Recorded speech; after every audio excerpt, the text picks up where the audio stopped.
If your fridge's ice maker isn't working, don't worry. There are a few simple solutions you can try to get it up and running again. Sometimes the issue can be a minor glitch, and a little reset might be all it needs. So, let's dive into some troubleshooting steps.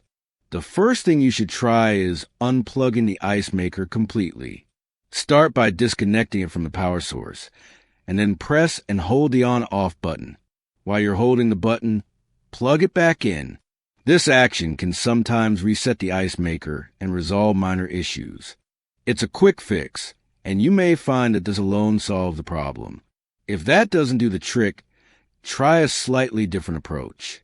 Unplug the ice maker again, but this time leave it unplugged for about 2 to 3 minutes. After waiting, plug it back in and then try turning it on and off again.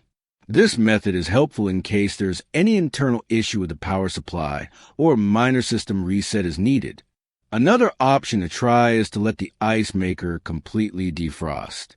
If there's ice buildup or a block inside the unit, it could prevent it from working properly. Disconnect the ice maker from the power source and leave it unplugged for about 2 to 3 hours. Allow it to fully defrost, and then once you plug it back in, try turning it on. The defrosting process can help clear up any buildup that might be interfering with the functionality of the ice maker. Remember, these are all quick and simple steps that can often resolve common issues without needing professional repair. If none of these solutions work, it might be time to consult a professional to check for any internal malfunctions.